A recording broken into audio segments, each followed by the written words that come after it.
5월 셋째 주 너무 아름다운 실록이 우거진 주일입니다. 오늘 예배 오신 여러분들에게 하나님께서 크신 말씀의 깨달음과 은혜를 주시기를 바랍니다.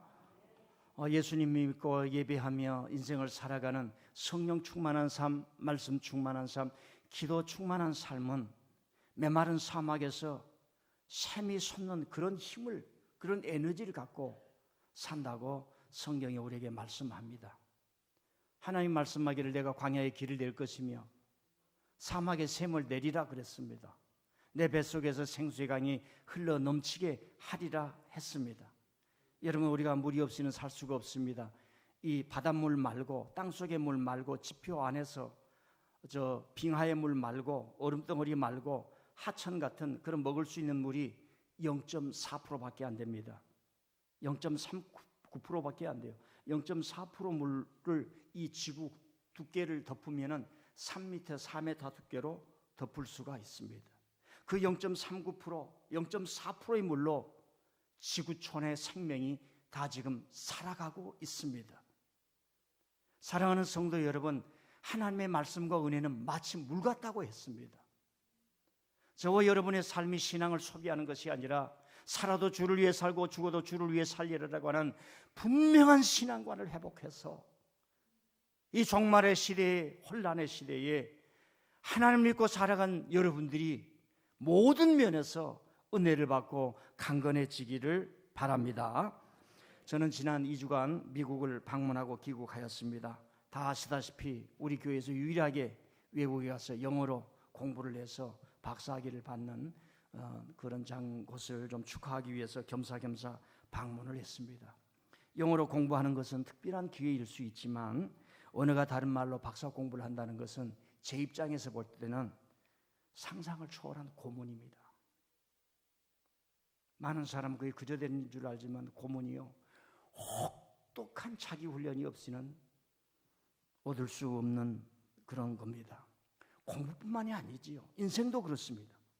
사업도 그렇습니다. 신앙도 마찬가지입니다. 여러분, 무엇을 시작하였습니까? 이루어 가신 분들에게 큰 격려의 박수를 보냅니다. 사람이 이 땅에 태어나서 부모로부터 독립을 해서 뭔가 목표와 계획을 세우고 스타팅을 해가지고 그 한 과정, 한 텀을 이룬다는 것은 대단한 일입니다. 모든 사람은 살아온 삶에 대한 지혜를 하나님께서 주셨기에 여러분들은 남에게 조언도 할 수 있고 어드바이스도 할 수 있고 배운 바대로 남을 전할 수 있고, 그래서 예수님은 제자들 갈릴리에 살아갔던 많은 사람들의 손가락에 찢은 그 무식한 자들을 향해서 너희들이야말로 하나님을 아버지로 부를 수 있는 이 시대에 특권 있는 사람이기에 가서 내 사랑을 전하고 마음껏 복음을 증거해라. 내가 너희들의 뒤를 받들어 주마. 내가 너를 보호해 주마. 세상 끝날까지 내가 너를 지켜주시마 하신 분이 예수님 아니십니까? 여러분, 신앙을 시작하셨습니까? 이루십시오. 여러분, 사업도 가정도 모든 것도 그렇습니다. 하나님이 한 단계 한 단계 이루어 주셔서 이루어가게 하는데, 목사님 저는 조그맣게 시작하고 있습니다. 뭐가 뭔지 보이지 않습니다. 두려워하지 마십시오. 하나님을 믿고 한 걸음 한 걸음 가고 말씀을 배우고 기도하고 가면은 반드시 하나님이 이루어 주시고. 우리 예슬양 영어 공부 잘하게 생겼어요. 영어 잘 못하게 생겼잖아요. 그래도 그 본토에 가가지고 박사학위 받고 오잖아요. 저와 여러분이 못할 리가 뭐가 있겠습니까? 2주 전 떠날 때는 교회 앞 공원 나뭇잎들이 겨우 싹이 나왔습니다. 돌아와서 보니까 벌써 이파리가 손바닥만 하고 얼굴만한 해져가지고, 어제는 바람이 많이 불었잖아요. 바람이 흔들리는데 잎사귀가 자기의 속을 보여주겠다고 이렇게 뒤집어지더라고요. 그 뒷면의 잎사귀는 좀 하유스름하죠. 하야스름해요.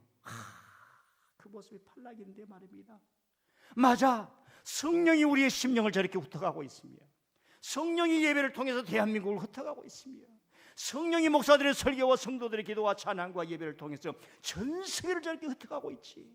이 유럽을 어디서 와서 어디로 가는지 우리의 지식으로는 모르지만은 하나님은 지금도 여러분의 심령을 찾아가고 있고 우리의 생각을 인도하고 있고, 하나님 아버지 부르는 심령을 주님께서 보호해 주신다고. 성령이 어디서 와서 어디 온지 모르지만은 우리의 지식으로 알지 못하지만 하나님을 믿는 사람은 성령이 여러분을 보호하고 있음을 믿으실 수 있기를 바랍니다. 어제 새벽 기도를 나오는데 잠이 안 와가지고 새벽 3시에 나왔어요. 야, 여기에 있는데 아카시아 꽃 향기가 왜 그렇게 강한지요? 내가 청춘이 되었나? 20살이 되었나? 연애하고 싶은 마음도 생기고요. 저 아카시아 꽃 향기 사랑하는 사람에게 나눠주고 싶고요. 그래서 오늘 아침에 일찍 나오면서 저 뒷산을 돌면서 이렇게 오는데 아카시아 꽃 향기가 어제로 끝났습니다. 더 이상 나오지를 않아요. 때가 있구나. 우리의 가까이는 이런 아름다움이 있건만 지금 21세기는 전체적으로 보면 지구의 미래가 암담하고 나라마다 일어선 지도자들의 행태는 전쟁과 폭압을 일삼았던 허울과 교만과 허세로 가득 찬, 그래서 신뢰를 잃어버린 지도자들이 지금 모든 정부에 들어서고 있다는 사실을 우리는 익히 알게 됩니다. 앞으로 이 전 세계는 어떻게 신뢰를 기반으로 국가와 국가 간에, 사람과 사람 간에 사랑을 나누고 평화를 나누고 인정하고 도와주고, 교회에서 성도들 간에 서로 친목하고 서로 있는 걸 나눠 먹고, 이런 아름다운 세상을 만들어 갈 것인가? 저와 여러분 어렸을 때도 우리 아버지 어머니 밑에서 초가집 지붕에서 이불 하나를 덮고 10명이 자더라도 성이 먼저 먹어, 동생이 먼저 먹어, 아버지가 먼저 먹어, 어머니가 먼저 먹어, 그런 아름다운 세상 속에서 살았는데, 교회만이라도 이런 아름다운 사람 살아가는 그 인간 냄새, 릴레이션십, 이런 것들을 잊어보지 않아야 되는데, 세상 돌아가는 것을 보면은 지금은 마치 석양의 해가 지는 것처럼 평화가 지고 있고 공의가 지고 있고 주먹을 뒤흔들면서 나를 믿으라고 하는 이런 폭압의 시대로 가고 있지 않는가 생각해 볼 수가 있습니다. 이럴 때일수록 우리 인류는 하나님을 믿으며 겸허한 삶이 무엇인가를 드러내야 합니다. 교회는 하나님을 믿으며 겸허하게 살아가는 인간의 자세가 무엇인가를 저와 여러분이 보여야 하는데, 예수님이 우리를 도와주신다고 하였습니다. 예수님을 바로 믿고 바로 따르면 주님이 우리를 사용하신다고 하셨습니다. 인류는 지금 양심적 지성을 발휘해야 할 때가 도래한 것입니다. 잠깐 얘기를 드릴게요. 인류 역사가 과학자들에 의하면 이 지구가 생성된 지가 한 45, 6억 년입니다. 5, 6억 년. 인류가 이 땅에 태어난 지는 20만 년밖에 안 돼요. 그 안에도 문자를 쓰고 법을 만들어서 너와 내가 교류를 한 것이 5,000년밖에 안 됩니다. 인류 문명의 역사가 5,000년밖에 안 돼요. 예수님 오시기 3,000년 전에 메소포타미아에서 사람들이 문자를 만들어서 서로 부르면서 이 문자로 의미를 찾는 거예요. 정신세계를 만드는 거예요. 사회를 만들어서 너와 내가 서로 싸우지 말고 침범하지 말고 계약을 맺고 이렇게 살아가서 규범과 규칙을 만들면서, 그리고 지도자를 세워서 강한 중앙집주적인 나라를 만들기를 시작한 지가 예수님 오시기 전 3,000년 전인데, 그 최초로 나타난 그 기록으로 의하면 메소포타미아 문명이라고 하는 겁니다. 거기에서 메소포타미아 제국이 생길 때 어마어마한 악함을 보게 되는 거죠. 하나님께서 거기에서 아브라함을 불러서 나오라, 이게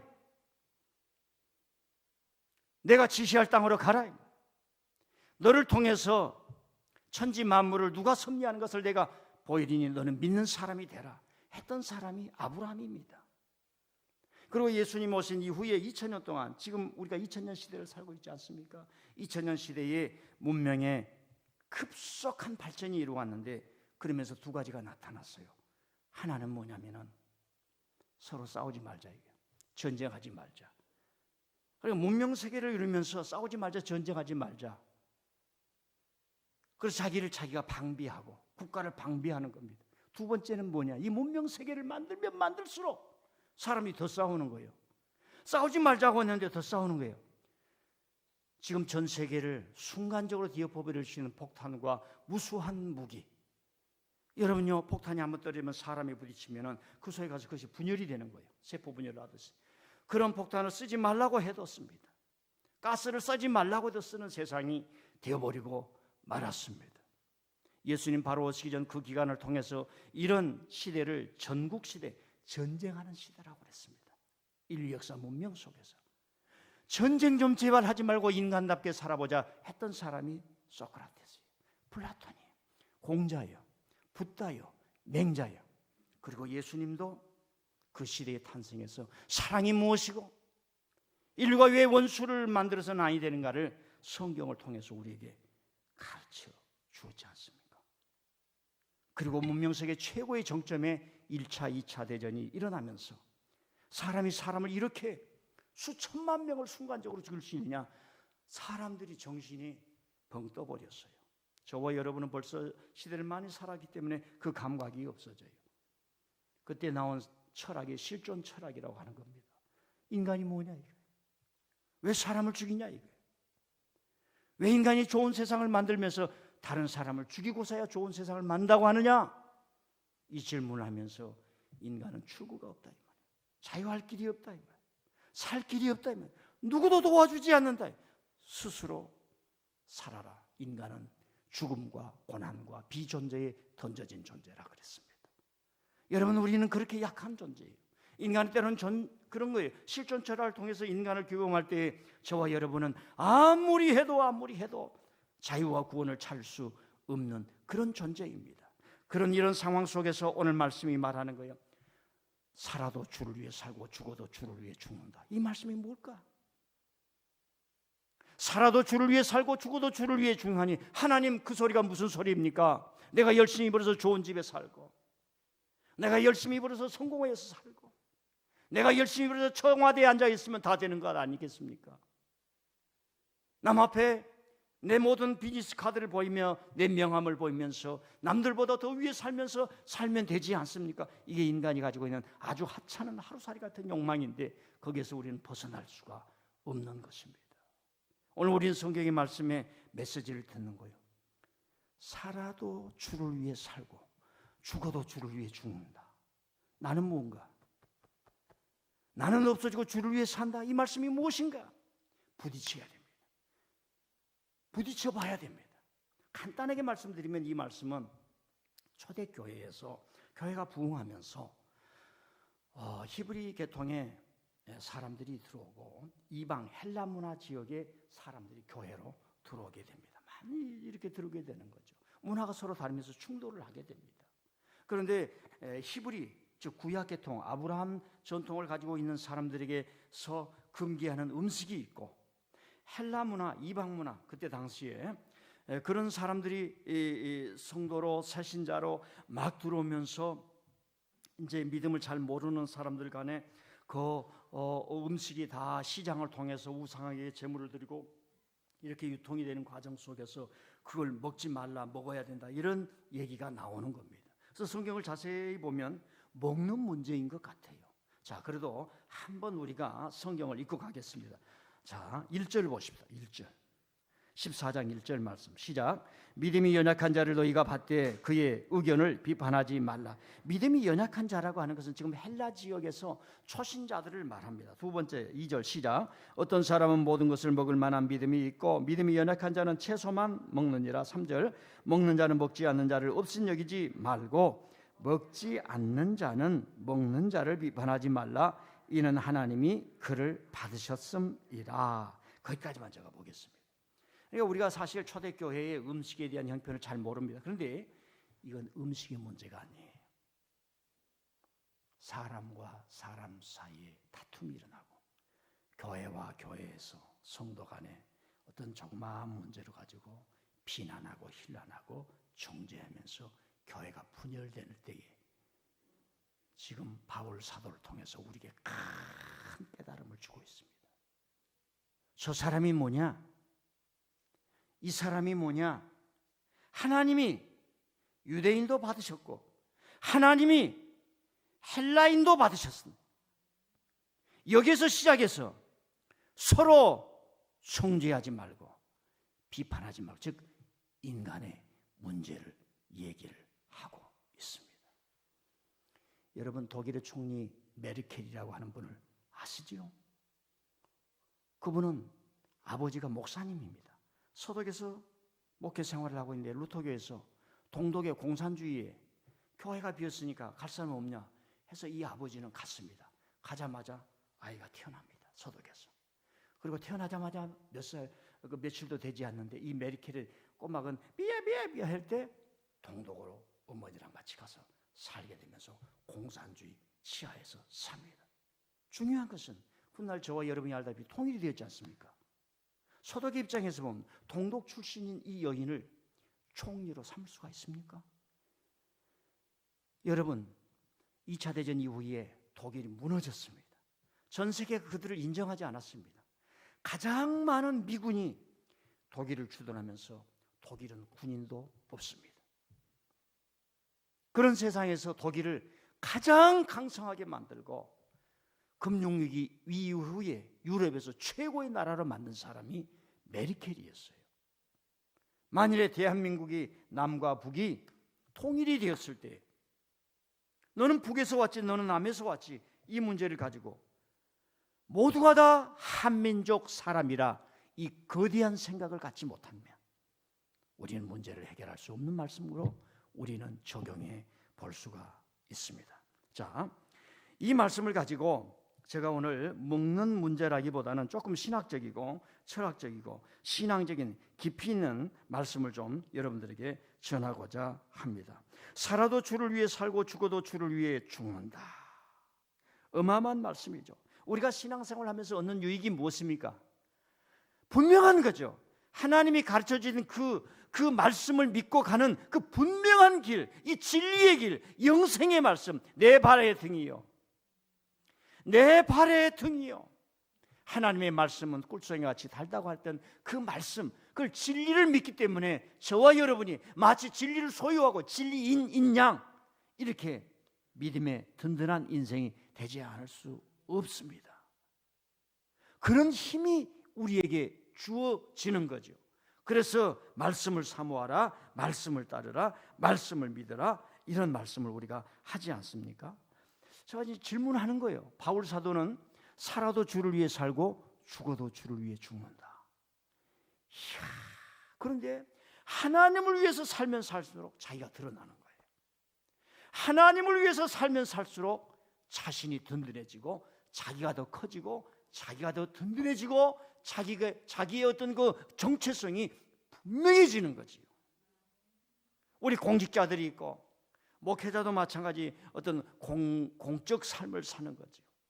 그 공적인 일에 하나님이 원하시는 길에 헌신하면 헌신할수록 많은 사람들이 그 사람을 더 돋보이게 하지 않습니까? 질문합니다. 바울 사도는 어느 시대 때부터 도대체 몇 살 때부터 나는 주님을 위해 살고 죽어도 주님을 위해서 죽는다. 이 말씀에 사로잡혔을까요? 젊었을 때였을까? 주님이 부르는 그 사역의 현장에서였을까? 순교당할 때였을까? 로마서를 쓸 때였을까?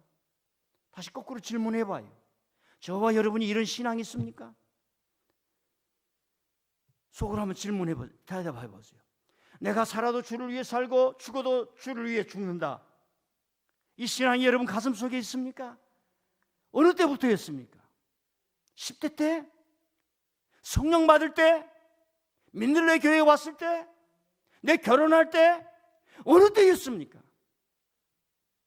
어느 때부터 내가 주님을 위해 살아야지 이 분명한 확고한 신앙이 있습니까? 내가 주님을 믿으면 믿을수록 나의 삶이 풍성해지고 내가 하나님을 믿으면 믿을수록 나의 삶의 행복이 분명해지고 내가 하나님을 믿으면 믿을수록 다른 사람이 세상으로 잘 되는 것에 하나도 부럽지 않는 그런 힘들이 어느 때? 청년 때? 나이 들었을 때? 집사 직분 받았을 때? 장로 직분 받았을 때? 어느 때였는가? 우리 한번 되돌아봐야 합니다. 사실 그 시작점은 잘 알 수는 없을 수도 있습니다. 그런데 문제는 그것이 성장해야 돼요. 그것이 자라야 돼요. 맞아, 여보, 아들아, 딸아, 우리는 하나님을 위해 살아가는다. 공동체가 형성이 되는 거예요. 같은 마음이 생기는 거예요. 분위기가 같아지는 거예요. 같은 환경, 인바이러먼트가 생기는 거예요. 그걸 거칠 것이 없어요. 아니 목사님 우리가 하나님의 일을 하죠. 거칠 것이 없습니다. 다툴 것이 없습니다. 싸울 것이 없습니다. 바울 사도는 언제부터 나는 그리스도를 위해 살고 살아도 죽어도 그리스도를 위해 산다 이걸 가졌을까? 우리의 지성으로는 그 스타팅 포인트는 정확히 정해져 있지 않습니다. 그러나 이 신앙이 저와 여러분 가슴 속에서 이글거리고 있는 줄 믿습니다. 이제 여러분의 생각, 여러분의 지성, 여러분의 재정, 돈, 여러분의 습관, 시간이 여기에 맞춰서 격을 이루어서 된다면 여러분 하나님 앞에 위대하게 쓰임받을 수 있으리라 생각합니다. 제가 이런 생각을 해봤어요. 한국 교육을 생각하면 과연 아이들이 자라면서 어릴 적부터 아니면 청소년 때, 청년이 되어서 자기가 장성했을 때 엄마 나 독립이야, 아빠 독립이야 할 때에 나는 죽어도 주를 위해 살고 살아도 주님을 위해 살 거야, 이런 생각을 과연 가질 수 있을까? 저는 회의적입니다. 아직도 한국 교육이 이런 사람을 못 만들어내요. 왜? DIY가 없어요. Do it yourself가 없습니다. 제가 이번에 장모님을 모시고 운전을 하면서 여기를 보여준 적이 있어요. 거기는 아가씨가 배낭을 메고 혼자서 그 길을, 그 자동차 길을 걸어가는 거야. 왜 걸어가는지 나 몰라요. 안 물어봤어. 실현을 당했는지, 어드벤처인지, 챌린지인지, 익스플로링인지. 그런데 아가씨 혼자서 그 무거운 배낭을 메고 반바지 입고, 남들은 립스틱을 바를 때 그 여성은 그 백팩을 메고 자신의 삶을 챌린지하는 거예요. 제가 그 장모님한테 물었어요. 그런 얘기를 했습니다. 장모님, 이렇게 광활한 데 살면 서울에서처럼 오늘 무슨 명품을 살까, 어디를 갈까, 이런 게 무슨 소용이 있겠어요? 그러니까 사람들이 여기 살면 커지지 않을 수가 없습니다. 이런 땅에 살면 끊임없이 오늘 내가 뭘 챌린지 해야 될 것인가가 생각이 나는 거예요.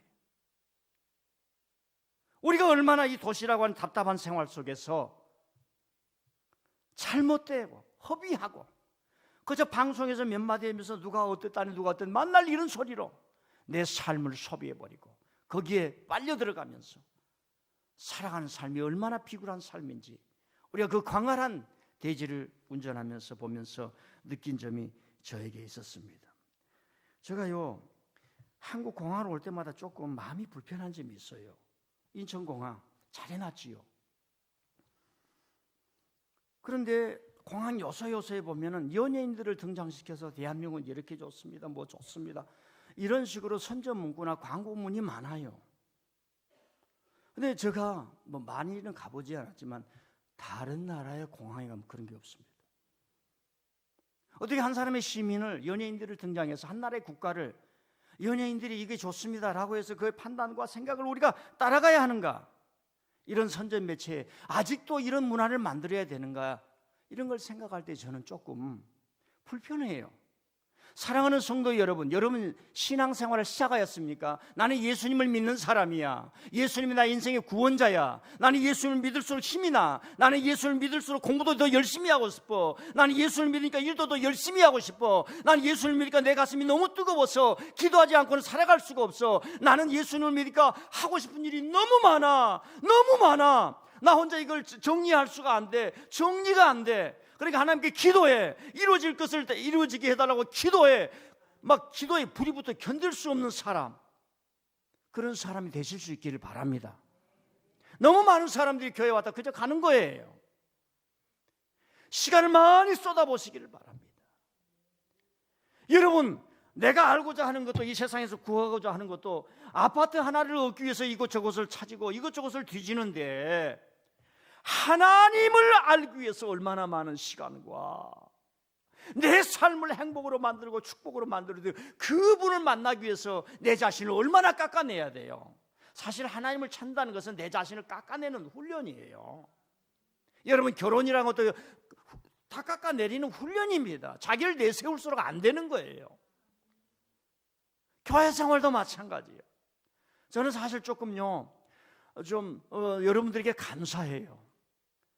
사람이 모이면 다툼이 있다는 것을 제가 상식으로 전제하는데 우리 교회는 그러지 않아야지. 어찌하든지 그러지 않아야지. 그중에 가장 중요한 게 뭐냐? 하나님이 세우신 역할입니다. 역할. 이 역할을 서로가 잘하는 거예요. 잘하는 거예요. 이 역할을 잘하는 거예요. 그걸 지도자의 지도를 잘 받아서 우리가 지난 이 큰 교회를 짓고 여기까지 왔지만 우리 교회 정말 감사해요. 여러분 마음껏 교회에 와서 하나님 생활하면서 신앙생활하면서 여러분 자신이 되세요. 열심히 해서 자신이 돼서 사람들한테 인정을 받으세요. 야, 저분 생각하면 나는 교회 걱정 안 해도 돼 하는 인정을 받게 되면 우리 교회는 더 좋아질 줄 믿습니다. 자, 여러분에게 물어봅니다. 신앙생활한 지 10년 이상 된 성도님들이요, 여러분들은 살아도 주님 위에 살고 죽어도 주님 위에 살아야 한다는 신앙을 가졌습니까? 앞으로 가질 예정입니까? 그게 잘 안 옵니까? 발버둥 쳐야 돼요. 발버둥 쳐야 돼요. 그냥 있다고 되는 게 아니에요. 우리 어렸을 때 보면 감나무 밑에 가서 이불 버린다고 감나무 홍시가 입으로 들어온다 안 들어온다? 안 들어와요. 오다가 저리 가버려요. 중력 때문에. 발버둥 쳐야 돼요. 그래서 저는 그걸 알았기 때문에 아예 감이 떨어지기 전에 올라가서 따버려요. 정말입니다. 이 말씀이 얼마나 우리에게 힘이 되는지 몰라요. 내가 살아도 주를 위해 살고 죽어도 주를 위해 죽는다. 여러분 집에 가서서요, 아들아, 살아도 주를 위해 살고 죽어도 주를 위해 죽는다.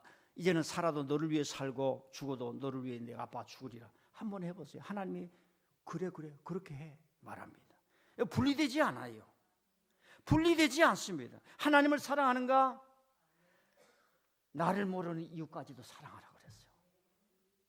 마음 다해 목숨 다해 뜻을 다해 하나님을 사랑하면 그래 너는 나만 사랑하라. 그러지 않습니다. 그 사랑의 힘으로 너 옆에 있는 사람 사랑하라. 손 한번 만져줘라. 부모님을 사랑해라.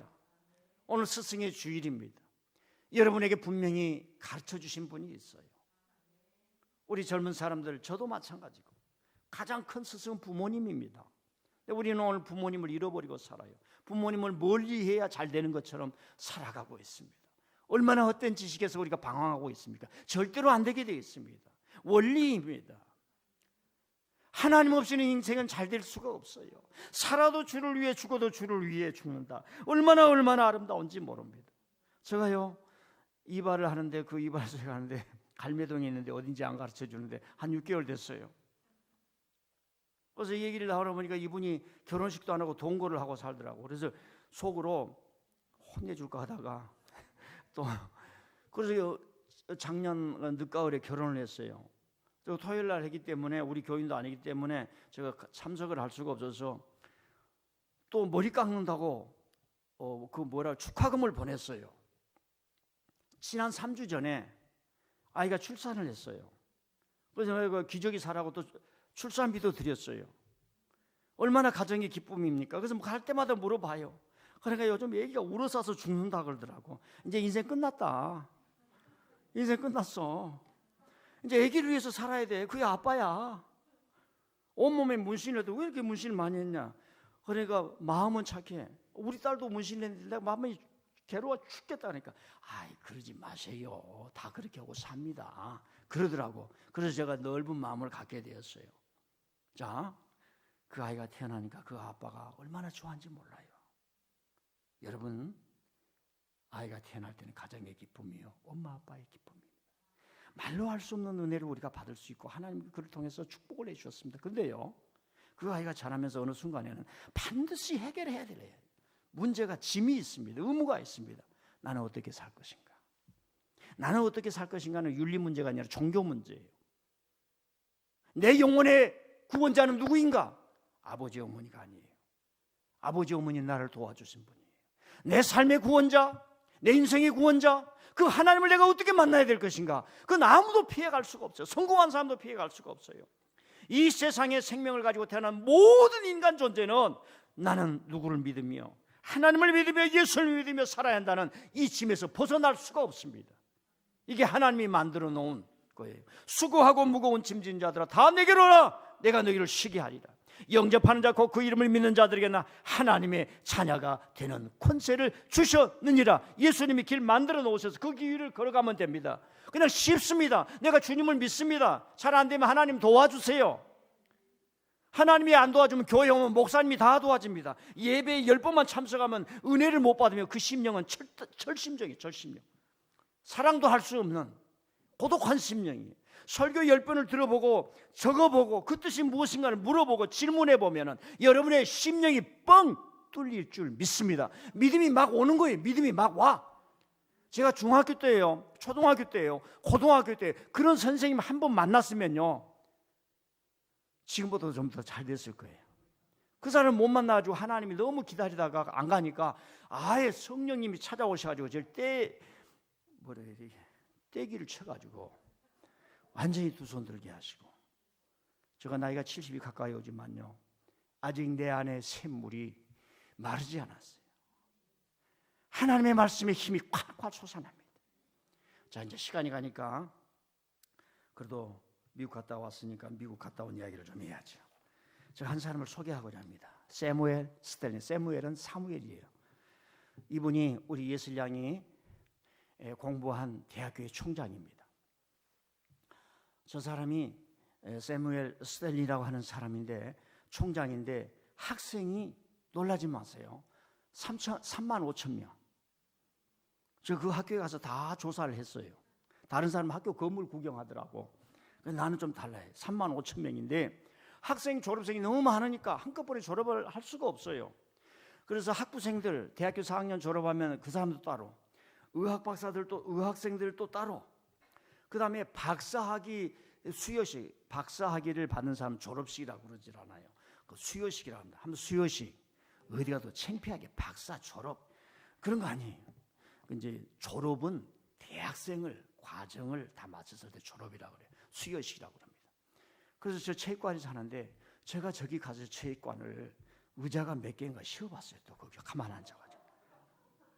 대학교에 저 농구장인데, 실내 농구장인데 15,000명이 들어가.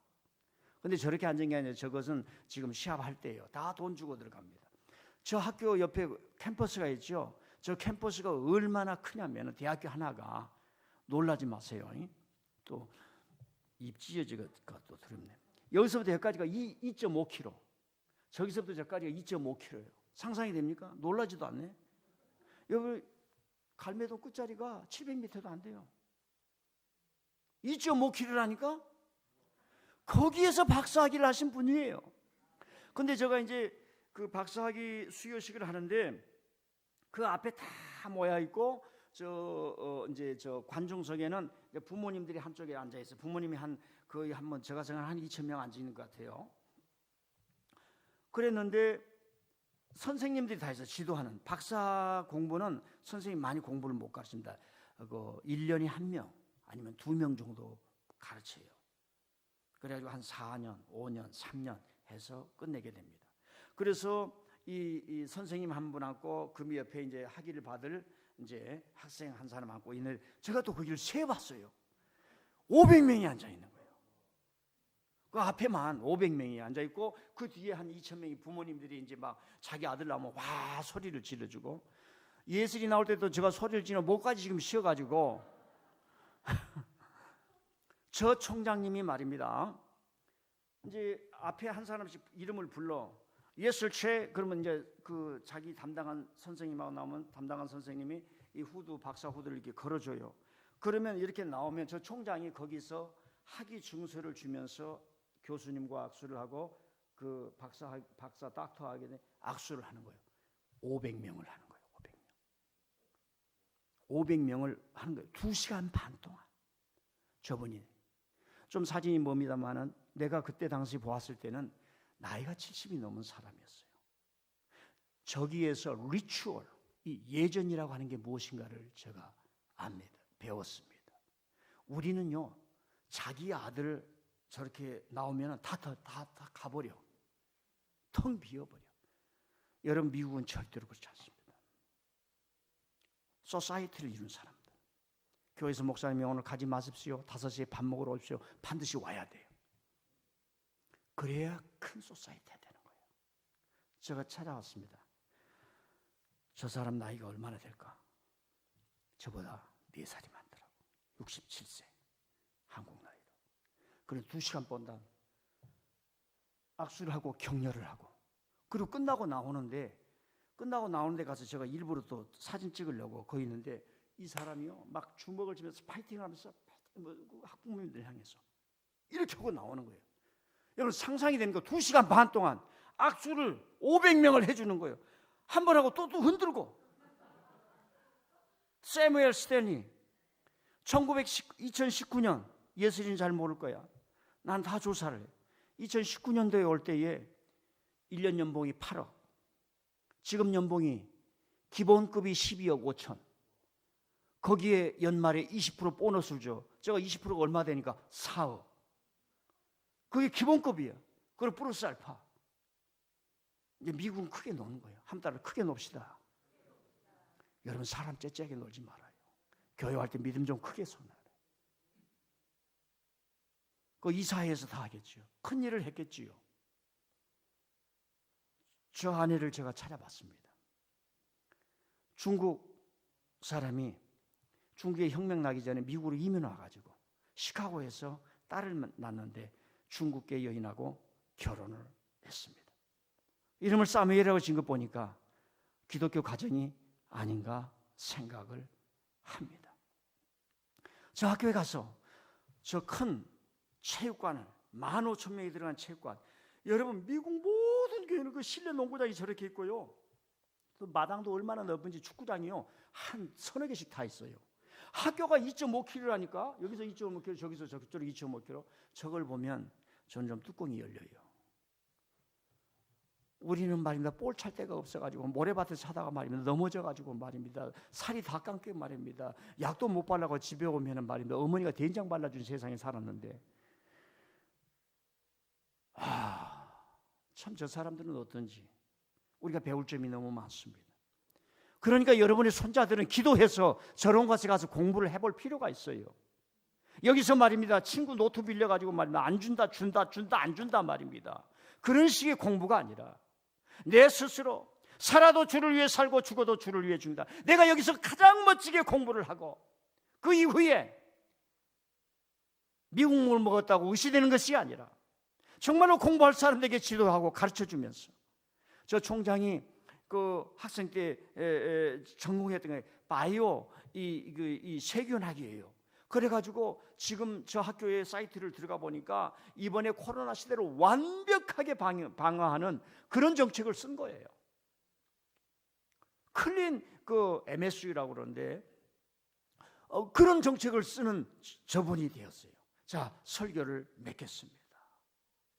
오늘 우리의 자연은 너무나 아름답습니다. 제가 떠날 때에도 이 푸른 초록의 실록이 우리를 얼마나 아름답게 한지요. 여러분, 지구의 미래는 암담합니다.